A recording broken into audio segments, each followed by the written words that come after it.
Alleluia. ನನ್ನ ಒಡೆಯನು ರಕ್ಷಕನ ವಿಮೋಚಕನ ಅತಿ ಬೇಗನೆ ಬರಲಿ ಏನಾದಂಥ ಯೇಸು ಕ್ರಿಸ್ತನ ಕೂಡಿರುವಂಥ ಪ್ರತಿಯೊಬ್ಬರಿಗೂ ವಂದನೆ ತಿಳಿಸ್ತಾರೆ. ದೇವರು ನಿಮ್ಮೆಲ್ಲ ಆಶೀರ್ವಾದ ಮಾಡಲಿ. ಈ ಸಮಯದಲ್ಲಿ ನಮ್ಮ ಬಲಗೈನ ಮೇಲೆ ಕೆತ್ತನೆ ವಾಕ್ಯ ಅರಿಕೆ ಮಾಡೋಣ. ಯೆಹೋವನು ಒಳ್ಳೆಯವನು, ಆತನ ಕೃಪೆಯು ಶಾಶ್ವತವಾಗಿರುವುದು.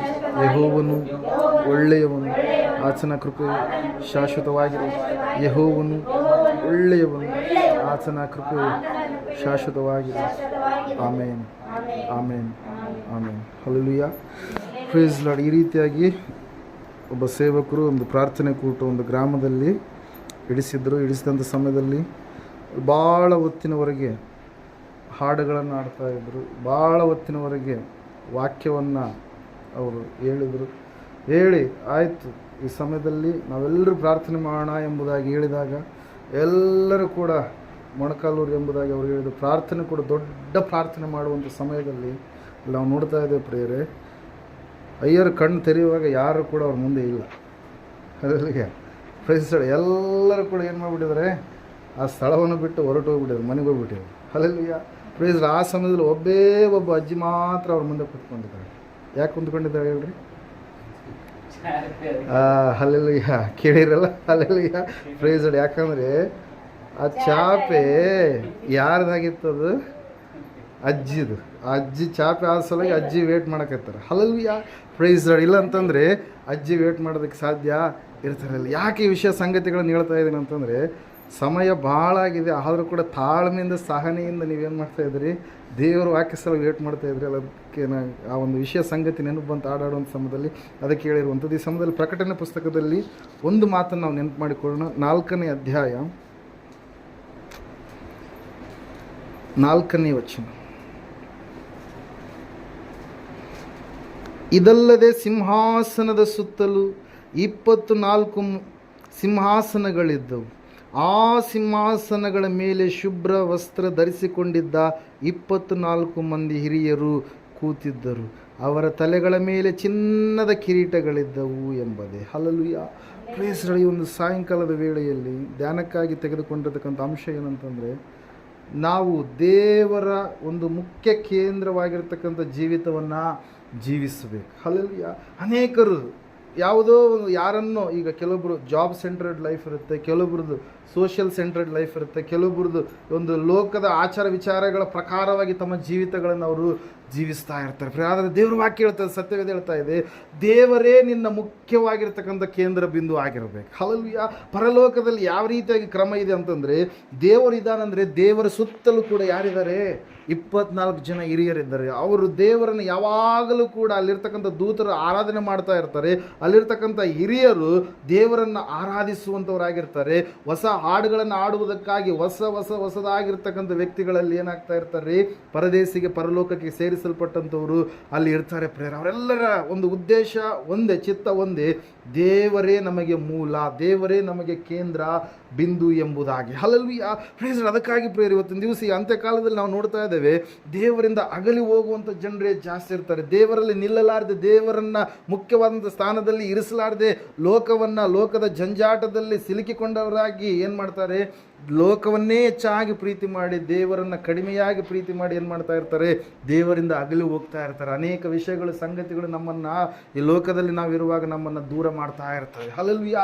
ಆದರೆ ದೇವರ ವಾಕ್ಯ ಹೇಳ್ತದೆ, ಸತ್ಯವೇದ ಹೇಳ್ತಾ ಇದೆ, ಇವತ್ತು ನೀನು ನಿನ್ನ ಜೀವಿತದಲ್ಲಿ ದೇವರನ್ನೇ ಮುಖ್ಯ ಕೇಂದ್ರ ಬಿಂದುವಾಗಿ ನೀನು ಇಟ್ಟುಕೊಳ್ಳುವಂಥದ್ದೇ ಆದರೆ ದೇವರಿನ ಜೀವಿತದಲ್ಲಿ ಒಂದು ಅದ್ಭುತ ಅತಿಶಯ ಕಾರ್ಯವನ್ನು ಜರುಗಿಸುವಂಥ ಆತನಾಗಿದ್ದಾನೆ ಪ್ರಿಯರೇ. ಹಲ್ಲೆಲೂಯಾ. ಪ್ಲೀಸ್. ನೀವು ಆದಿಕಾಂಡ ಪುಸ್ತಕದಿಂದ ಹಿಡಿದು ಪ್ರಕಟಣೆ ಪುಸ್ತಕದವರೆಗೆ ನೀವು ನೋಡುವಾಗ ಸತ್ಯವೇದದಲ್ಲಿ ಅನೇಕ ಭಕ್ತರ ಕುರಿತಾಗಿ ನಾವು ನೋಡ್ತಾ ಇರ್ತೀವಿ ಪ್ರಿಯರೇ.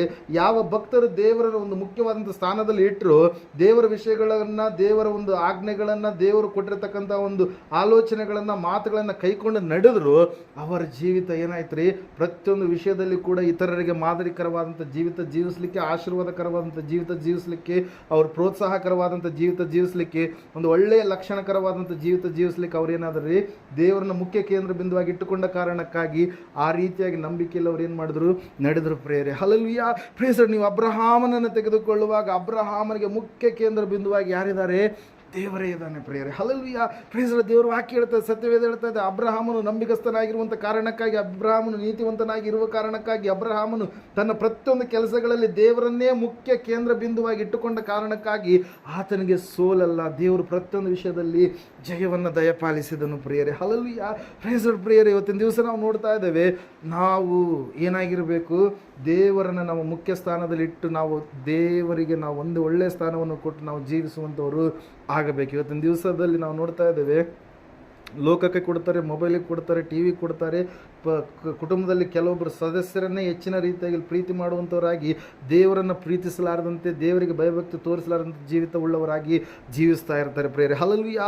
ಶಿಷ್ಯರು ಯೇಸು ಸ್ವಾಮಿಯನ್ನು ಏನು ಮಾಡಿದ್ರಿ, ಹಿಂಬಾಲಿಸಿ ನಡೆದರು. ಏನು ಮಾಡಿದ್ರು ಅಂತವರು ಹಿಂಬಾಲಿಸಿ ನಡೆದರು. ಶಿಷ್ಯರು ಪ್ರತಿಯೊಂದು ವಿಷಯಗಳೆಲ್ಲ ಅವರು ದಾರಿ ತಪ್ಪಿ ನಡೆಯಲಾರದಾಗೆ ಯೇಸು ಸ್ವಾಮಿ ಯಾವ ರೀತಿಯಾಗಿ ಆತನು ಜೀವಿಸಿದನು, ಆತನ ಸಂಗಡ 3.5 ವರ್ಷಗಳ ಕಾಲ ಇದ್ದಂಥ ಸಮಯದಲ್ಲಿ ಕೆಲವೊಂದು ಸಂದರ್ಭದಲ್ಲಿ ಅವರು ಕೆಲವೊಂದು ತೊಡಕುಗಳನ್ನು, ಕೆಲವೊಂದು ಸಮಸ್ಯೆಗಳನ್ನು ತಮ್ಮ ಭಕ್ತಿಯ ಆತ್ಮೀಯ ಜೀವಿತದಲ್ಲಿ ಎದುರುಗೊಂಡಂಥ ಸಮಯದಲ್ಲಿ, ಆದರೆ ಯಾವಾಗ ಪರಿಶುದ್ಧಾತ್ಮ ದೇವರವರ ಮೇಲೆ ಇಳಿದು ಬಂದು ಯಾವಾಗ ಸಭೆ ಎನ್ನುವಂಥದ್ದು ಪ್ರಾರಂಭವಾಯಿತು, ಆ ಸಮಯದಲ್ಲಿ ಅವ್ರು ಏನಾದ್ರಿ ಒಂದು ದೃಢವಾದ ನಿರ್ಧಾರ, ನಮಗೆ ದೇವರೇ ಮುಖ್ಯ, ನಾವು ಗಾಡ್ ಸೆಂಟರ್ಡ್ ಲೈಫನ್ನು ನಾವು ಏನು ಮಾಡಬೇಕು, ಜೀವಿಸಬೇಕು. ದೇವರೇ ಮುಖ್ಯ, ದೇವರೇ ನಾವು ಮುಖ್ಯವಾದಂಥ ಸ್ಥಾನದಲ್ಲಿ ಆತನಿಟ್ಟು ನಾವು ಜೀವಿಸಬೇಕಂತೇಳಿ ಅವರು ತಮ್ಮ ಪ್ರಾಣವನ್ನಾದರೂ ಕೊಡೋದಕ್ಕೆ ಏನು ಮಾಡಿದ್ರಿ, ಸಿದ್ಧವಾದ್ರ ಪ್ರಿಯರೇ. ಕಾರಣ ಒಂದೇ, ಯಾವ ಶಿಷ್ಯರು ಮೊದಲನೇದಾಗಿ ನಮ್ಮ ಪ್ರಾಣಕ್ಕೆ ಕುತ್ತು ಬರುತ್ತೆ ಅಂತೇಳಿ ಮೊದಲನೇದಾಗಿ ಓಡಿ ಹೋಗಿದ್ರು, ಅದೇ ಶಿಷ್ಯರು ನಮಗೆ ದೇವರೇ ಮುಖ್ಯ ಎಂಬುದಾಗಿ ತಮ್ಮ ಪ್ರಾಣಗಳನ್ನಾದರೂ ಕೊಡುವುದಕ್ಕೆ ಅವರೇನು ಮಾಡಿದರು, ಸಿದ್ಧರಾದರು ಪ್ರಿಯರೇ. ಅದಕ್ಕಾಗಿ ನಾವು ನೋಡ್ತಾ ಇದ್ದೇವೆ, ದೇವರು ವಾಕ್ಯ ಹೇಳ್ತಾ, ಸತ್ಯವೇದ ಹೇಳ್ತಾ ಇದೆ, ಇವತ್ತು ನಮ್ಮನ್ನು ನಾವು ಪರೀಕ್ಷೆ ಮಾಡಿಕೊಳ್ಳೋಣ. ನಮ್ಮ ಜೀವಿತದಲ್ಲಿ ನಮ್ಮ ಮುಖ್ಯ ಕೇಂದ್ರ ಬಿಂದುವಾಗಿ ಯಾರಿದ್ದಾರೆ ಎಂಬುದಾಗಿ. ಆ 24 ಜನ ಹಿರಿಯರು ಸುವರ್ಣ ಕಿರೀಟಗಳನ್ನು ಧರಿಸಿಕೊಂಡಿರೋದಕ್ಕೆ ಕಾರಣ ಏನಂತಂದರೆ, ಅವರು ಒಳ್ಳೆ ರೀತಿಯಲ್ಲಿ ಕೂತ್ಕೊಂಡಿರೋದಕ್ಕೆ ಕಾರಣ ಏನಂತಂದರೆ, ಅವರನ್ನು ಮುಖ್ಯವಾಗಿ ಅವರು ಯಾರನ್ನು ಮುಖ್ಯ ಸ್ಥಾನದಲ್ಲಿ ಅವರು ಇರಿಸಿಕೊಂಡಂಥವರಾಗಿದ್ದಾರೆ, ದೇವರನ್ನು ಪ್ರಿಯರೇ. ಹಲ್ಲೆಲೂಯಾ. Praise the Lord. ಅದಕ್ಕಾಗಿ ನಾವು ನೋಡ್ತಾ ಇದ್ದೇವೆ ಪ್ರಿಯರೇ, ಪ್ರತಿಯೊಂದು ವಿಷಯಗಳನ್ನು ನಾವು ತೆಗೆದುಕೊಳ್ಳುವಾಗ ಸೋ ಮೆನಿ ಕ್ಯಾರೆಕ್ಟರ್ಸಿಂದ ನಾವು 334 ಅಂದರೆ 3340 ಜನರ ವ್ಯಕ್ತಿತ್ವಗಳನ್ನು ಸತ್ಯವೇದದಲ್ಲಿ ನಾವು ನೋಡ್ತೀವಿ. ಆ ಸತ್ಯವೇದದಲ್ಲಿ ಯಾರು ಗಾಡ್ ಸೆಂಟ್ರಡ್ ಲೈಫನ್ನು ಹೊಂದಿದಾರೋ ಅವ್ರು ಏನಾಗಿದ್ದಾರೆ, ಒಂದು ದೊಡ್ಡ ಅಭಿಷೇಕವನ್ನು, ಆಶೀರ್ವಾದವನ್ನು ಹೊಂದಿ ಇತರರಿಗೆ ಮಾದರಿಕರವಾದಂಥ ಜೀವಿತವನ್ನು ಜೀವಿಸಿದಂಥವರು ಆಗಿದ್ದಾರೆ ಪ್ರೇರೆ. ಇವತ್ತು ಕೂಡ ದೇವರು ನಮ್ಮನ್ನು ಪ್ರೇರೇಪಿಸ್ತಾ ಇದ್ದಾರೆ, ನನಗೆ ನೀನು ಮುಖ್ಯ ಸ್ಥಾನವನ್ನು ನೀನು ಕೊಡು. ನೀನು ನನಗೆ ಮುಖ್ಯ ಸ್ಥಾನವನ್ನು ಕೊಡುವಾಗ, ನಾನು ಹೇಳಿದ ಮಾರ್ಗದಲ್ಲಿ ನೀನು ನಡೆಯುವಾಗ, ನನ್ನ ಆಜ್ಞೆಗಳೆಲ್ಲ ಪ್ರಕಾರವಾಗಿ ನೀನು ಜೀವಿಸ್ತಾ ಇರುವಾಗ, ನನ್ನಲ್ಲಿಯೇ ಇದ್ದು ನೀನು ಜೀವಿಸ್ತಾ ಇರುವಾಗ, ನಿನ್ನ ಒಂದು ಜೀವಿತ ಕೊರತೆ ಇರಲಾರ್ದಂಥ ಒಂದು ಜೀವಿತವಾಗಿ ಮಾರ್ಪಾಟಾಗಲಿಕ್ಕಿದೆ. ನಿನ್ನ ಒಂದು ಜೀವಿತ ಭವಿಷ್ಯತ್ತು ಪ್ರತಿಯೊಂದು ವಿಷಯದಲ್ಲಿ ಬಲ ತುಂಬಿದ ಜೀವಿತವಾಗಿ, ಅಭಿಷೇಕ ತುಂಬಿದ ಜೀವಿತವಾಗಿ ಮಾರ್ಪಾಟಾಗಲಿಕ್ಕಾಗಿದೆ ಎಂಬುದಾಗಿ ಪ್ರಿಯರೇ. ಹಲ್ಲೆಲೂಯಾ. Praise the Lord. ನಾವೇನಾಗಬೇಕು, ನಂಬಿಕೆಯಲ್ಲಿ ಒಂದು ಸ್ಥಾನದಿಂದ ಮತ್ತೊಂದು ಸ್ಥಾನಕ್ಕೆ ಹೋಗುವಂಥವರಾಗಬೇಕು. ನಮ್ಮ ನಂಬಿಕೆ ಏನಾಗಬಾರ್ದ್ರಿ, ಇಳಿಕೆ ಕ್ರಮವಾಗಿರಬಾರ್ದು. ನಮ್ಮ ನಂಬಿಕೆ ಯಾವಾಗಲೂ ಕೂಡ ಏರಿಕೆ ಕ್ರಮವಾಗಿ ಇರುವಂಥದ್ದಾಗಿರಬೇಕು. ಹಲ್ಲೆಲೂಯಾ. Praise the Lord. ಅದಕ್ಕಾಗಿ ಪ್ರಿಯರೇ, ದೇವರ ವಾಕ್ಯದಲ್ಲಿ ನಾವು ನೋಡ್ತೇವೆ, ಸತ್ಯವೇದ ಹೇಳ್ತದೆ, ಶಿಷ್ಯರು ಯೇಸು ಸ್ವಾಮಿ ತಿರುಗಾಡ್ತಾ ಇರಬೇಕಾದ್ರೆ ಕೆಲವೊಂದು ಸಂದರ್ಭದಲ್ಲಿ ಅವ್ರಿಗೆ ಭಾಳ ಕೋಪ ಬಂತು ಪ್ರಿಯರೇ. ಅವರು ಯಾವುದಕ್ಕೆ ಸಮಯ ಕೊಟ್ಟರು, ಕೆಲವೊಂದು ಸಂದರ್ಭದಲ್ಲಿ ಲೋಕಕ್ಕೆ ಸಮಯ ಕೊಟ್ಟರು. ಅವ್ರು ಹೇಳ್ತಾರೆ, ಅಯ್ಯ ಸ್ವಾಮಿ, ನಿನಗೆ ಎಷ್ಟು ಕೆಟ್ಟ ಮಾತುಗಳನ್ನು ಮಾತಾಡ್ತಾರೆ, ಒಂದು ಸಾರಿ ನೀನು ಏನು ಮಾಡಿಬಿಡು, ಹೇಳಿಬಿಡು, ಈ ಸಮಯದಲ್ಲಿ ಆಕಾಶದಿಂದ ಬೆಂಕಿ ಬಿದ್ದವ್ರನ್ನ ನಾಶನ ಮಾಡಿಬಿಡ್ಲಿ ಅಂತೇಳಿ. ಏಲಿಯನ್ನು ಪ್ರಾರ್ಥನೆ ಮಾಡಿದಾಗ ಯಾವ ರೀತಿಯಾಗಿ ಆಕಾಶದಿಂದ ಬೆಂಕಿ ಬಿತ್ತು, ಅದೇ ರೀತಿಯಾಗಿ ನೀನು ಒಂದು ಮಾತು ಹೇಳಿದರೆ ಸಾಕು, ಈ ಸಮಯದಲ್ಲಿ ಆಕಾಶದಿಂದ ಬೆಂಕಿ ಬಿದ್ದವ್ರನ್ನ ನಾಶ ಮಾಡುತ್ತೆ ಎಂಬುದಾಗಿ ಹೇಳಿದಾಗ ದೇವರು ಯಾರನ್ನ ಬೈದ, ಶಿಷ್ಯರನ್ನು ಬೈದ. ಹಲ್ಲೆಲೂಯಾ. ನಮ್ಮ ದೇವರು ಆತನ ಕರುಣೆಯುಳ್ಳ ಕನಿಕರವುಳ್ಳ ದೇವರಾಗಿದ್ದನು ಹೊರತಾಗಿ ಆತನು ಕೋಪವುಳ್ಳ ದೇವರಲ್ಲ. ಆದರೆ ಆತನು ಉಗ್ರ ಕೋಪ ಮುಂದೆ ಪ್ರತ್ಯಕ್ಷವಾಗಲಿಕ್ಕಿದೆ. ಆ ಉಗ್ರ ಕೋಪದಿಂದ ನಾವು ತಪ್ಪಿಸಿಕೊಳ್ಬೇಕಾದ್ರೆ 1 ಥೆಸಲೋನಿಕ ಪತ್ರಿಕೆ 1ನೇ ಅಧ್ಯಾಯ 10ನೇ ವಚನದಲ್ಲಿ ನಾವು ನೋಡ್ತಾ ಇದ್ದೇವೆ, ಈ ಯೇಸು ಮುಂದೆ ಬರುವ ದೈವ ಕೋಪದಿಂದ ನಮ್ಮನ್ನು ತಪ್ಪಿಸುವಂಥ ದೇವರಾಗಿದ್ದಾನೆ ಎಂಬುದಾಗಿ. ಹಲ್ಲೆಲೂಯಾ.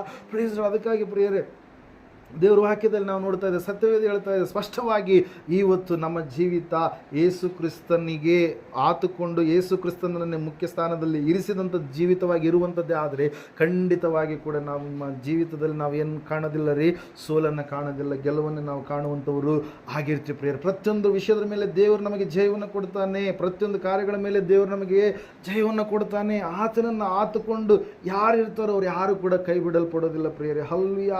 Praise the Lord. ಅದಕ್ಕಾಗಿ ಪ್ರಿಯರು ನಾವು ನೋಡ್ತಾ ಇದ್ದೇವೆ, ಸತ್ಯವೇದ ಹೇಳ್ತಾ ಇದೆ ಸ್ಪಷ್ಟವಾಗಿ, ಗಾಡ್ ಸೆಂಟರ್ಡ್ ಲೈಫ್ ನಮ್ಮದು ಆಗಿರಬೇಕು. ಹಲ್ಲೆಲೂಯಾ.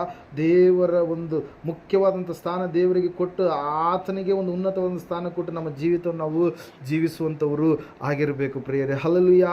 ಪ್ರೇಸ್. ಅದಕ್ಕಾಗಿ ಒಂದೇ ವಿಷಯ, ಒಂದೇ ಸಂಗತಿ ಏನಂತಂದರೆ, ನಾವು ಆತನಿಗೆ ಹೊಂದಿಕೊಂಡು ಆತನಿಗೆ ಆತುಕೊಂಡು ಆತನಲ್ಲಿಯೇ ಜೀವಿಸುವವರಾಗಿ ನಾವು ಇರುವಾಗ ನಾವು ಕೈ ಬಿಡಲ್ಪಡುವಂಥ ಸ್ಥಿತಿಯಲ್ಲಿ ಇರೋದಿಲ್ಲ ಪ್ರೇರ. ಅದಕ್ಕಾಗಿ ಆತನ ಏನು ಮಾಡ್ತಾನಂತೆ, ನಮ್ಮನ್ನು ಉನ್ನತವಾಗಿ ಆಶೀರ್ವಾದ ಮಾಡ್ತಾನೆ, ತನ್ನ ನಿತ್ಯ ಜೀವವನ್ನು ನಮಗೆ ಅನುಗ್ರಹ ಮಾಡ್ತಾನೆ. ಇವತ್ತಿನ ದಿವಸ ನಿತ್ಯ ಜೀವದ ಕುರಿತಾಗಿ ಅನೇಕರಿಗೆ ಅವಗಾಹನೆ ಇಲ್ಲ. ಆ ನಿತ್ಯ ಜೀವವನ್ನು, ಮೋಕ್ಷವನ್ನು ಕೊಡುವಂಥ ದೇವರು ಯಾರೆಂಬುದಾಗಿ ಅವರಿಗೆ ಗೊತ್ತಿರಲಾರಂಥ ಸ್ಥಿತಿಯಲ್ಲಿ ಅವರು ಜೀವಿಸ್ತಾ ಇದ್ದಾರೆ ಪ್ರೇರೆ. ಸ್ವಾಮಿ ವಿವೇಕಾನಂದ ಅವ್ರನ್ನ ಕೇಳಿದ್ರೆ ಅವ್ರು ಹೇಳ್ತಾರೆ ಏನಂತೇಳಿ, ನಿಮಗೆ ಮುಕ್ತಿ ರಕ್ಷಣೆ ಬೇಕಾದಲ್ಲಿ ಯೇಸುವನ್ನು ಹಿಂಬಾಲಿಸಿರಿ, ಆತನ ನಾಮ ಹೊರತು ಬೇರೆ ಯಾವ ದೇವರಿಗಿಂತಲೂ ಅತ್ಯಂತ ಉನ್ನತವಾಗಿರುವಂಥದ್ದು ಎಂಬುದಾಗಿ. ಹಲ್ಲೆಲೂಯಾ.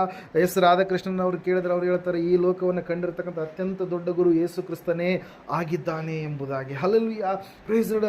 ಪರಮಹಂಸ ಅವರು ಹೇಳ್ತಾರೆ, ಯೇಸು ಸ್ವಾಮಿಯೇ ನಿಜವಾದಂಥ ದೇವರು ಎಂಬುದಾಗಿ. ರಾಮಕೃಷ್ಣ ಪರಮಹಂಸ ಅವರು ಪ್ರಿಯರೇ. ಹಲ್ಲೆಲೂಯಾ. ಅವ್ರು ಯಾಕೆ ಹೇಳಿದ್ರು ಅಂದರೆ, ಅವರು ಕಂಡುಕೊಂಡ್ರು, ಸತ್ಯವನ್ನು ತಿಳಿದುಕೊಂಡ್ರು, ಸತ್ಯ ಎಲ್ಲಿ ಸಿಗುತ್ತೆ ಅವರು ಎಕ್ಕಿ ಎಕ್ಕಿ ಹುಡುಕಿದ್ರು, ಸತ್ಯದ ಪ್ರಕಾರವಾಗಿ ನಡಿಬೇಕಂತ ಸಂಪೂರ್ಣವಾಗಿ ತಮ್ಮ ಜೀವಿತವನ್ನು ಪಣವಾಗಿ ಇಟ್ಟರು ಪ್ರಿಯರೇ. ಅವರು ಸತ್ಯ ತಿಳಿದುಕೊಂಡಾದ ಮೇಲೆ ಲೋಕ ಅವರನ್ನು ದ್ವೇಷಿಸೋದಕ್ಕೆ ಪ್ರಾರಂಭ ಮಾಡಿತು, ಲೋಕ ಅವರ ಮೇಲೆ ಒಂದು ಹೊಟ್ಟೆ ಕಿಚ್ಚಿಡುವುದಕ್ಕೆ ಪ್ರಾರಂಭ ಮಾಡಿತು ಪ್ರಿಯರೇ. ಹಲ್ಲೆಲೂಯಾ. ಅದಕ್ಕಾಗಿ ಅನ್ಯಾಯವಾದಂಥ ರೀತಿಯಲ್ಲಿ ಅವರು ಸಾವನ್ನು ಕಾಣುವಂಥವರಾದರು ಪ್ರಿಯರೇ. ಹಲ್ಲೆಲೂಯಾ. ಪ್ರೇಸ್. ಅದಕ್ಕಾಗಿ ದೇವರ ವಾಕ್ಯ ಹೇಳ್ತಾ ಇದೆ, ಸತ್ಯವೇದ ಹೇಳ್ತಾ ಇದೆ ಈ ಸಮಯದಲ್ಲಿ ಏನಂತ ಹೇಳಿ ಅಂತಂದರೆ, ಸಹೋದರ ಸಹೋದರಿ, ನಮ್ಮ ಜೀವಿತ ದೇವರನ್ನೇ ಮುಖ್ಯ ಕೇಂದ್ರವಾಗಿ ಇರುವಂಥ ಜೀವಿತ ನಮ್ಮ ಜೀವಿತ ಆಗಿರಬೇಕು. ಹಲ್ಲೆಲೂಯಾ. ಪ್ರೇಸ್. ಆ ಸಮಯದಲ್ಲಿ ನಾವು ಯಾವ ವಿಷಯದಲ್ಲಿ ಏನಾಗೋದಿಲ್ಲ, ಕುಂದಿ ಹೋಗೋದಿಲ್ಲ, ಸೋತು ಹೋಗೋದಿಲ್ಲ. ಅದಕ್ಕಾಗಿ ದೇವರು ಹೇಳ್ತಾರೆ ಏನಂತೇಳಿ, ನಾನು ನಿನ್ನ ಸಂಗಡ ಇರುವೆನು, ನೀನು ನದಿಗಳನ್ನು ದಾಟುವಾಗ, ನೀನು ಅಗ್ನಿಯಲ್ಲಿ ನಡೆಯುವಾಗ ನಾನು ನಿನ್ನ ಸಂಗಡ ಇರೋದರಿಂದ ನೀನೇನಾಗೋದಿಲ್ಲ, ನೀನು ಜಲಗಳು ನಿನ್ನನ್ನು ಮುಳುಗಿಸೋದಿಲ್ಲ, ಅಗ್ನಿ ನಿನ್ನನ್ನು ಏನು ಮಾಡೋದಿಲ್ಲ, ಸುಡುವುದೇ ಇಲ್ಲ ಎಂಬುದಾಗಿ. ಹಲ್ಲೆಲೂಯಾ. ಪ್ರೇಸ್. ದೇವರ ಪ್ರೀತಿಯನ್ನು ನಾವು ಸಂಪೂರ್ಣವಾಗಿ ಅನುಭವಿಸುವಂಥವರು ಆಗೋಣ ಪ್ರಿಯರ. ಆತನು ತನ್ನನ್ನು ನಂಬಿದ ಮಕ್ಕಳಿಗೋಸ್ಕರವಾಗಿ ಎಲ್ಲ ಕಾರ್ಯಗಳನ್ನು ಏನು ಮಾಡಿದನಂತೆ, ಸಿದ್ಧ ಮಾಡಿದಾನೆ, ಅನುಕೂಲ ಮಾಡಿದಾನೆ. ರೋಮಾಪುರದವರು ಬರೆದ ಪತ್ರಿಕೆ 8:28 ವಚನವನ್ನು ನಾವು ನೋಡುವಾಗ, ದೇವರ ಸಂಕಲ್ಪದ ಮೇರೆಗೆ ಕರೆಯಲ್ಪಟ್ಟವರ ವಿಷಯವಾಗಿ ಅಲ್ಲಿ ವಾಕ್ಯಗಳು ಏನಂತೇಳಿ ಅಂದರೆ, ಅವರಿಗೆ ಎಲ್ಲ ಕಾರ್ಯಗಳನ್ನು ದೇವರು ಏನು ಮಾಡ್ತಾನಂತೆ, ಅನುಕೂಲ ಮಾಡ್ತಾನೆ. ಹಲ್ಲೆಲೂಯಾ. Praise Lord. ಇವತ್ತಿನ ದಿವಸ ನಾವು ಧ್ಯಾನ ಮಾಡುವಂಥ ಅಂಶ ಒಂದೇ, ನಾವು ತಿಳ್ಕೊಳ್ಬೇಕಾಗಿರ್ತಕ್ಕಂಥ ಅಂಶ ಒಂದೇ, ನಮ್ಮ ಜೀವಿತ ಇವತ್ತಿನ ದಿವಸ ಯಾರ ಒಂದು ಮುಖ್ಯ ಕೇಂದ್ರ ಬಿಂದುವಾಗಿ ನಡೀತಾ ಇದೆ. ಹಲ್ಲೆಲೂಯಾ. Praise Lord. ನಾವು ನೋಡ್ತಾ ಇದ್ದೇವೆ, ಸತ್ಯವೇದ ಹೇಳ್ತಾ ಇದೆ ಪ್ರಿಯರೇ, ಏನಂತೇಳಂತಂದರೆ, ಗಾಡ್ ಸೆಂಟರ್ಡ್ ಲೈಫನ್ನು ಹೊಂದಿರತಕ್ಕಂಥ ಆ ದೂತರಾಗಿರ್ಬೋದು, ಅಲ್ಲಿರ್ತಕ್ಕಂಥ ಒಂದು 24 ಹಿರಿಯರಾಗಿರ್ಬೋದು, 4 ಜೀವಿಗಳಾಗಿರ್ಬೋದು, ಅದೇ ರೀತಿಯಾಗಿ ಆತ್ಮೀಯ ಒಂದು ಜೀವಿತವನ್ನು ಜೀವಿಸಿ ಗತಿಸಿ ಹೋಗಿರ್ತಕ್ಕಂಥ, ನಿದ್ರೆಗೆ ಜಾರಿ ಹೋಗಿರ್ತಕ್ಕಂಥ ಭಕ್ತರಾಗಿರ್ಬೋದು, ಅವರು ಒಳ್ಳೆಯ ಒಂದು ಏನು ಮಾಡಿದರು, ಮಾದರಿಕರವಾದಂಥ ಭಕ್ತಿಯ ಜೀವಿತವನ್ನು ಜೀವಿಸಿದರು ಪ್ರಿಯರೇ. ಇವತ್ತು ನಾವು ಕೂಡ, ನಾವೊಂದು ರಾಜ್ಯ ಇರುತ್ತಂದಮೇಲೆ ಅಲ್ಲಿ ಒಂದು ಏನಿರುತ್ತೆ, ಮುಖ್ಯ ಸ್ಥಾನದಿಂದ ಕೆಳಗಡೆವರೆಗೆ ಇರುತ್ತೆ. ಹಲ್ಲೆಲೂಯಾ. ಪಂಚಾಯತಿಯಲ್ಲಿ ಒಂದು ಚಿಕ್ಕ ಒಂದು ಕೆಲಸ, ಕೊನೆಯ ಕೆಲಸ, ಪ್ಯೂನ್ ಅಂದ್ಕೊಳ್ಳೋಣ. ಪ್ಯೂನ್ಗೆ ಕಂಪ್ಲೀಟಾಗಿ ಹೆಡ್ ನೋಡೋದಾದರೆ ಯಾರಿರ್ತಾರೆ ಅಲ್ಲಿ? ಹೆಡ್ ಸ್ಥಾನ ಯಾರಿರುತ್ತೆ? ಮುಖ್ಯಮಂತ್ರಿನೇ ಇರ್ತಾನೆ. ಯಾವುದಕ್ಕೆ ಸಂಬಂಧಪಟ್ಟಂತೆ? ನಮ್ಮ ರಾಜ್ಯಕ್ಕೆ ಸಂಬಂಧಪಟ್ಟಂತೆ. ಹಲ್ಲೆಲೂಯಾ. Praise Lord. ಯಾಕೆ ಹೇಳ್ರಿ, ಎಲ್ಲ ಅಧಿಕಾರ ಯಾರ ಕೈಯಲ್ಲಿದೆ ರೀ? ಮುಖ್ಯಮಂತ್ರಿಯ ಕೈಯಲ್ಲಿ. ಹಲ್ಲೆಲೂಯಾ. ಇಡೀ ಪ್ರಪಂಚವನ್ನು, ವಿಶ್ವವನ್ನು ಸೃಷ್ಟಿ ಮಾಡಿದಂಥ ಸೃಷ್ಟಿ ಕರ್ತನಾಗಿರ್ತಕ್ಕಂಥ ದೇವರಿಗೆ ಒಳಗಾಗಿ ನೀನು ಆತನನ್ನು ಮುಖ್ಯ ಸ್ಥಾನದಲ್ಲಿಟ್ಟು ನೀನು ಜೀವಿಸುವಂಥದ್ದೇ ಆದರೆ ಖಂಡಿತವಾಗಿ ನಿನಗೆ ಆಶೀರ್ವಾದ ಇದೆ ಪ್ರಿಯರೇ. ಹಲ್ಲೆಲೂಯಾ. Praise Lord. ಅದಕ್ಕಾಗಿ ನಾವು ದೇವರನ್ನು ಸರಿಯಾದ ರೀತಿಯಲ್ಲಿ ನಾವು ಅರ್ಥ ಮಾಡಿಕೊಳ್ಳೋಣ, ಸರಿಯಾದ ರೀತಿಯಲ್ಲಿ ನಾವು ಆತನನ್ನು ತಿಳಿದುಕೊಳ್ಳೋಣ. ನಾವು ಯಾವ ವಿಷಯದಲ್ಲಿ ತಪ್ಪಿ ಹೋಗುವಂಥದ್ದು ಬೇಡ. ಲೋಕ ಎನ್ನುವಂಥದ್ದು ನಮ್ಮನ್ನು ದೇವರಿಂದ ಅನೇಕ ವಿಚಾರಗಳಲ್ಲಿ ಏನು ಮಾಡುತ್ತೆ, ದೂರ ಮಾಡುವಂಥದ್ದಾಗಿರುತ್ತೆ. ಕೆಲವೊಂದು ಸಂದರ್ಭದಲ್ಲಿ ನಮ್ಮ ಜ್ಞಾನವೇ ದೇವರಿಂದ ನಮ್ಮನ್ನು ದೂರ ಮಾಡ್ಬೋದು. ಕೆಲವೊಂದು ಸಂದರ್ಭದಲ್ಲಿ ನಾವು ತಿಳಿದುಕೊಂಡಿರ್ತಕ್ಕಂಥ ಕೆಲವೊಂದು ವಿಷಯಗಳು, ಸಂಗತಿಗಳು, ಲೋಕದ ಆಚಾರ ಪದ್ಧತಿಗಳೇ ದೇವರಿಂದ ನಮ್ಮನ್ನು ದೂರ ಮಾಡೋದು. ಕೆಲವೊಂದು ಸಂದರ್ಭದಲ್ಲಿ ಯಾವುದೋ ಒಂದು ಸಮಸ್ಯೆ ಆಳ್ವಿಕೆ ಮಾಡಿದ ಸಮಯದಲ್ಲಿ ಆ ಸಮಸ್ಯೆ ನಮ್ಮನ್ನು ದೇವರಿಂದ ದೂರ ಮಾಡೋದಕ್ಕೆ ಪ್ರಯತ್ನ ಮಾಡ್ಬೋದು. ಕೆಲವೊಂದು ಸಂದರ್ಭಗಳಲ್ಲಿ ಸೈತಾನನು ಕೊಡುವಂಥ ಆಲೋಚನೆಗಳಾಗಿರ್ಬೋದು, ಸೈತಾನನ ಒಂದು ಆಳ್ವಿಕೆಗೆ ನಾವು ಒಳಗಾಗಿ ಜೀವಿಸುವಂಥ ಸಮಯದಲ್ಲಿ ದೇವರ ಒಂದು ಮುಖ್ಯ ಸ್ಥಾನದಿಂದ ನಮ್ಮನ್ನು ಏನು ಮಾಡ್ತವೆ, ಎಲ್ಲ ಅಂಶಗಳು ಏನು ಮಾಡ್ತವೆ, ದೂರ ಮಾಡ್ತವೆ. ಸಂಸೋನನಿಗೆ ದೊಡ್ಡ ಅಭಿಷೇಕ ಇತ್ತು, ಆದರೆ ಸಂಸೋನನು ಎಲ್ಲಿಯವರೆಗೆ ದೇವರನ್ನು ಮುಖ್ಯ ಸ್ಥಾನದಲ್ಲಿ ಇಟ್ಟು ಜೀವಿಸಿದನು, ಆತನ ಮೇಲೆ ದೇವರ ಅಭಿಷೇಕ ಎನ್ನುವಂಥದ್ದು ಏನಾಗ್ತಾ ಇತ್ತು, ಇಳಿದು ಬರ್ತಾ ಇತ್ತು ಪ್ರಿಯರ. ಆದರೆ ಯಾವಾಗ ಸಂಸೋನನು ಒಂದು ಕೆಟ್ಟದಾಗಿರ್ತಕ್ಕಂಥ ಮಾರ್ಗದಲ್ಲಿ ನಡೆಯೋದಕ್ಕೆ ಪ್ರಾರಂಭ ಮಾಡಿದ್ನು, ಅವನ ಬಲದ ಒಂದು ಗುಟ್ಟನ್ನು ಯಾವಾಗ ಆಕೆಗೆ ಹೇಳಿಬಿಟ್ನೋ, ಆಕೆಗೆ ಯಾರಿಗರಿ ದೆಲೀಲಾಗಿ ಹೇಳಿಬಿಟ್ನೋ, ಆತನ ಕೂದಲಿನಲ್ಲಿರ್ತಕ್ಕಂಥ ಶಕ್ತಿ ಎಂಥದ್ದೆಂಬುದಾಗಿ ಹೇಳಿದಾಗ ಸಂಪೂರ್ಣವಾಗಿ ಸಂಸೋನನೇನಾದರೆ ಸೋತು ಹೋದ ಪ್ರಿಯರೇ. ಸಂಪೂರ್ಣವಾಗಿ ಯಾವ ಒಂದು ಉದ್ದೇಶಕ್ಕೋಸ್ಕರ ದೇವರು ಆತನನ್ನು ಕರೆದಿದ್ನೋ ಆ ಉದ್ದೇಶವನ್ನು ನೆರವೇರಿಸದ ಹಾಗೆ ಸಂಪೂರ್ಣವಾಗಿ ಏನಾದರೆ ಲೋಕದಲ್ಲಿ ನಡೆದ ಕಾರಣಕ್ಕಾಗಿ ಅವನು ಬಿದ್ದು ಹೋದ, ಸೋತು ಹೋದ ಪ್ರಿಯರೇ. ಲೋಟನು ಪ್ರಾರಂಭದಲ್ಲಿ ಚೆನ್ನಾಗಿಯೇ ದೇವರನ್ನೇ ಆತುಕೊಂಡು ಹೊಂದಿಕೊಂಡು ದೇವರ ಮಾರ್ಗದಲ್ಲಿ ದೊಡ್ಡಪ್ಪನ ಜೊತೆ ನಡೆಯುವಂಥ ಸಮಯದಲ್ಲಿ ಒಳ್ಳೆ ಮಾರ್ಗದಲ್ಲಿದ್ದ. ಆದರೆ ಎಲ್ಲಿಯವರೆಗೆ ದೇವರ ಮಾರ್ಗವನ್ನು ಬಿಟ್ಟು ಸೊದೋಮ ಗೊಮೋರನ್ನು ನೋಡಿದನು, ದೇವರ ಮಾರ್ಗವನ್ನು ಬಿಟ್ಟು ಯಾವಾಗ ಆತನಿಗೆ ಏದೇನು ವನ ತೋಟದಂತೆ ಯೆಹೋವನ ವನದಂತೆ ಆ ಸೊದೋಮ ಗೊಮೋರ ಕಾಣಿಸ್ತು, ಅಲ್ಲಿಗೆ ಹೋದ ಮೇಲೆ ಸಂಪೂರ್ಣವಾಗಿ ಏನು ಮಾಡಲಿಲ್ಲ, ಲೋಟ ದೇವರನ್ನು ಆರಾಧಿಸುವುದಕ್ಕೆ ಇಷ್ಟ ಪಡಲಿಲ್ಲ ಪ್ರಿಯರೇ. ಅದಕ್ಕಾಗಿ ನಾವು ನೋಡ್ತಾ ಇದ್ದೇವೆ, ಅವರು ದೇವರ ಮುಖ್ಯ ಸ್ಥಾನದಲ್ಲಿ ಸ್ವಲ್ಪ ದಿವಸ ಇದ್ದು ಮತ್ತೆ ಪುನಃ ಬಿದ್ದು ಹೋದಾಗ ಅವರ ಜೀವಿತ ಏನಾಯ್ತು ರೀ, ಬಲಹೀನತೆಯ ಕಡೆಗೆ ಹೋಯ್ತು. ಅವರು ಉನ್ನತವಾದ ಸ್ಥಾನದಲ್ಲಿ ಇರ್ತಾರೆ ಅಂತೇಳಿ ನಾವು ಅಂದ್ಕೊಂಡಿದ್ದೇವೆ. ಅವರ ಪ್ರಾರಂಭ ಜೀವಿತವನ್ನು ನೋಡಿದಾಗ ಬರ್ತಾ ಬರ್ತಾ ಬರ್ತಾ ಅವರ ಜೀವನ ಏನಾಯ್ತು ರೀ, ಬಿದ್ದು ಹೋದಂಥ ಸ್ಥಿತಿಗೆ ಜಾರಿ ಹೋದ್ರು ಪ್ರಿಯರು. ಅದಕ್ಕಾಗಿ ದೇವರ ವಾಕ್ಯ ಇವತ್ತಿನ ದಿವಸ ನನ್ನ ಸಂಗಡ ನಿನ್ನ ಸಂಗಡ ಮಾತಾಡ್ತಾ ಇದೆ. ನಮ್ಮ ಜೀವಿತ ದೇವರನ್ನೇ ಮುಖ್ಯ ಕೇಂದ್ರ ಸ್ಥಾನದಲ್ಲಿ ಇರಿಸುವಂತಹ ಜೀವಿತವಾಗಿರಬೇಕು. ದೇವರ ಆಲೋಚನೆಗಳಿಂದ ನಾವು ತುಂಬಿದವರಾಗಿರಬೇಕು. ದೇವರ ಮೇಲೆ ಪರಿಪೂರ್ಣ ನಂಬಿಕೆಯನ್ನು ಇಡುವಂಥವ್ರು ನಾವಾಗಿರಬೇಕು. ಪ್ರತಿಯೊಂದು ವಿಷಯದಲ್ಲಿ ನಾವು ಪ್ರಾರ್ಥನೆ ಮೂಲಕವಾಗಿ ಪ್ರಾರಂಭ ಮಾಡಿ ನಾವು ಜಯದ ಜೀವಿತದ ಕಡೆಗೆ ಹೋಗುವಂಥವ್ರು ಆಗಿರಬೇಕು.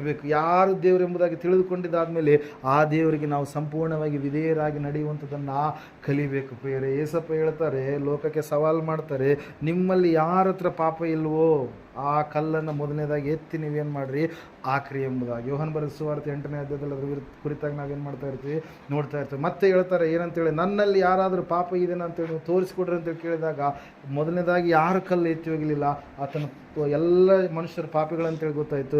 ಎರಡನೇದಾಗಿ ಆತನ ಮೇಲೆ ಯಾರಾದರೂ ಒಂದು ತಪ್ಪು ಹೇಳ್ತಾರೆ ಅಂತೇಳಿ ಅಂದ್ಕೊಂಡ್ರೆ ಯಾರು ಕೂಡ ಆತನ ಮೇಲೆ ತಪ್ಪನ್ನು ಹೇಳಲಿಲ್ಲ ಪ್ರೇರೆ. ಯಾಕಂದರೆ ಯಾವ ಹಳೆಯ ಒಡಂಬಡಿಕೆಯಲ್ಲಿ ಯಾವ ದೇವರು ಮರೆಯಾಗಿದ್ನೋ ಹೊಸ ಒಡಂಬಡಿಕೆಯಲ್ಲಿ ಅದೇ ದೇವರು ಪ್ರತ್ಯಕ್ಷನಾದೆಂಬುದಾಗಿ ಹೊಸ ಒಡಂಬಡಿಕೆ ತುಂಬ ಏನು ಮಾಡ್ತಾ ಇದ್ದಾರೆ, ತಿಳಿಸ್ತಾ ಇದೆ ಪ್ರಿಯರೇ. ಹಲ್ಲೆಲೂಯಾ.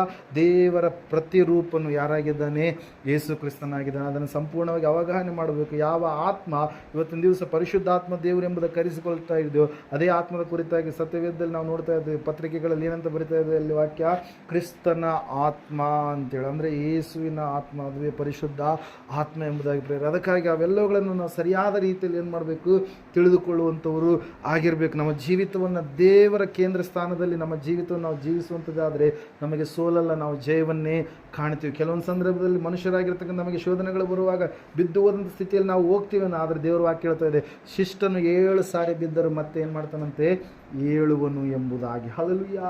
ಪ್ರೇರ. ಅದಕ್ಕಾಗಿ ಪ್ರೇರ ದೇವರ ವಾಕ್ಯ ನಮ್ಮನ್ನು ಪ್ರೋತ್ಸಾಹ ಪಡಿಸ್ತಾ ಇದೆ. ನನಗೆ ವಿಧೇಯತೆ ಉಳ್ಳಂಥ ಮಕ್ಕಳು ನೀವಾದರೆ, ನನ್ನನ್ನು ಮುಖ್ಯ ಸ್ಥಾನದಲ್ಲಿ ಇಟ್ಟು ನೀವು ಜೀವಿಸುವಂಥವ್ರು ನೀವಾದರೆ ನಿಮಗೆ ಸಂಪೂರ್ಣವಾಗಿ ನಾನು ಸಹಾಯವನ್ನು ಕೊಡುತ್ತೇನೆ ಎಂಬುದಾಗಿ. ಹಲ್ಲೆಲೂಯಾ. ಈ ಸಮಯದಲ್ಲಿ ನಾವು ಪ್ರಾರ್ಥನೆ ಮಾಡೋಣ. ದೇವರ ವಾಕ್ಯದಲ್ಲಿ ನಾವು ನೋಡ್ತಾ ಇದ್ದೇವೆ ಪ್ರಿಯರೇ, ಯಾರು ದೇವರಿಗೆ ಮುಖ್ಯ ಸ್ಥಾನವನ್ನು ಕೊಟ್ಟರು ಅವರ ಜೀವಿತವನ್ನು ದೇವರು ಬಲಹೀನತೆಯ ಕಡೆಗಲ್ಲ, ಒಂದು ದೊಡ್ಡದಾದಂಥ ಬಲವಾದಂಥ ಅಭಿಷೇಕದ ಕಡೆಗೆ, ಜಯದ ಕಡೆಗೆ ದೇವರು ಅವರನ್ನು ನಡೆಸುವರು. ದೇವರು ಇವತ್ತಿನ ದಿವಸ ನನ್ನನ್ನು ನಿನ್ನನ್ನು ಕರೆದಿದ್ದಾನೆ, ಆತನ ರಾಜ್ಯದಲ್ಲಿ ಪ್ರಜೆಗಳಾಗಿ ನಾವು ಇರಬೇಕೆಂಬುದಾಗಿ. ದೇವರು ನನ್ನನ್ನು ನಿನ್ನನ್ನು ಕರೆದಿದ್ದಾನೆ, ನಾವು ದೊಡ್ಡದಾಗಿರ್ತಕ್ಕಂಥ ಯಾಜಕ ಸಮೂಹದವರು ಆಗಬೇಕಂತೇಳಿ, ರಾಜವಂಶಸ್ಥದವರು ಆಗಬೇಕಂತೇಳಿ ದೇವರು ನನ್ನನ್ನು ನಿನ್ನನ್ನು ಕರೆದಿದ್ದಾನೆ. ಅನ್ಯರಾಗಿರ್ತಕ್ಕಂಥ ನಮ್ಮನ್ನು ತನ್ನ ರಕ್ತದ ಮೂಲಕವಾಗಿ ಸಮೀಪಸ್ಥರನ್ನಾಗಿ ಮಾಡಿದ್ದಾನೆ. ಅನೀತಿವಂತರಾಗಿರ್ತಕ್ಕಂಥ ನಮ್ಮನ್ನು ನೀತಿವಂತರನ್ನಾಗಿ ಮಾಡಿದ್ದಾನೆ. ದೂರಸ್ಥರಾಗಿಂತ ನಮ್ಮನ್ನು ಸಮೀಪಸ್ಥರನ್ನಾಗಿ ಮಾಡಿದ್ದಾನೆ. ಸಹೋದರ ಸಹೋದರಿ, ಇವತ್ತಿನ ದಿವಸ ನೀನು ದೇವರಿಗೆ ಸಂಪೂರ್ಣವಾಗಿ ಮುಖ್ಯ ಸ್ಥಾನವನ್ನು ಕೊಟ್ಟು ದೇವರ ಒಂದು ಆಜ್ಞೆಗಳ ಪ್ರಕಾರವಾಗಿ, ದೇವರ ಒಂದು ಮಾತಿನ ಪ್ರಕಾರವಾಗಿ ನನ್ನ ನಿನ್ನ ಜೀವಿತ ಕಟ್ಟಿಕೊಳ್ಳುವಂಥದ್ದೇ ಆದರೆ, ದೇವರಿಗೇ ಮುಖ್ಯ ಸ್ಥಾನವನ್ನು ಕೊಟ್ಟು ಗಾಡ್ ಸೆಂಟರ್ಡ್ ಲೈಫನ್ನು ನೀನು ಜೀವಿಸುವಂಥದ್ದೇ ಆದರೆ ಖಂಡಿತವಾಗಿ ನಿನಗೊಂದು ಆಶೀರ್ವಾದವಿದೆ, ನಿನಗೊಂದು ಬಿಡುಗಡೆ ಇದೆ, ನಿನಗೊಂದು ವಿಮೋಚನೆ ಇದೆ. ನೀನು ಸಂಪೂರ್ಣವಾಗಿ ಆತನಿಗೆ ಪ್ರಶ್ನೆ ಮಾಡದೆ ಆತನು ಎಲ್ಲದಕ್ಕೆ ಉತ್ತರ ಕೊಟ್ಟಿದ್ದಾನೆ ಎಂಬುದಾಗಿ ನೀನು ಗ್ರಹಿಸುವಂಥ ಒಳ್ಳೆಯ ಮನಸ್ಸನ್ನು ನೀನು ಹೊಂದಿಕೊಳ್ಳುವಂಥದ್ದೇ ಆದರೆ ಖಂಡಿತವಾಗಿ ಪ್ರಿಯರೇ, ಸಹೋದರ ಸಹೋದರಿ, ಯಾರು ತಗ್ಗಿಸಿಕೊಳ್ಳುವವರು ತಮ್ಮನ್ನು ತಾವು ಅವರು ಹೆಚ್ಚಿಸಲ್ಪಡುವರು, ಯಾರು ತಮ್ಮನ್ನು ತಾವು ಹೆಚ್ಚಿಸಲ್ಕೊಳ್ಳುವರು ಅವರು ತಗ್ಗಿಸಲ್ಪಡುವರು ಎಂಬುದು ಇವತ್ತು ದೇವರ ಒಂದು ಸನ್ನಿಧಾನದಲ್ಲಿ ಯಥಾರ್ಥವಾಗಿ ನಮ್ಮ ಜೀವಿತವನ್ನು ನಾವು ಒಪ್ಪಿಕೊಳ್ಳೋಣ.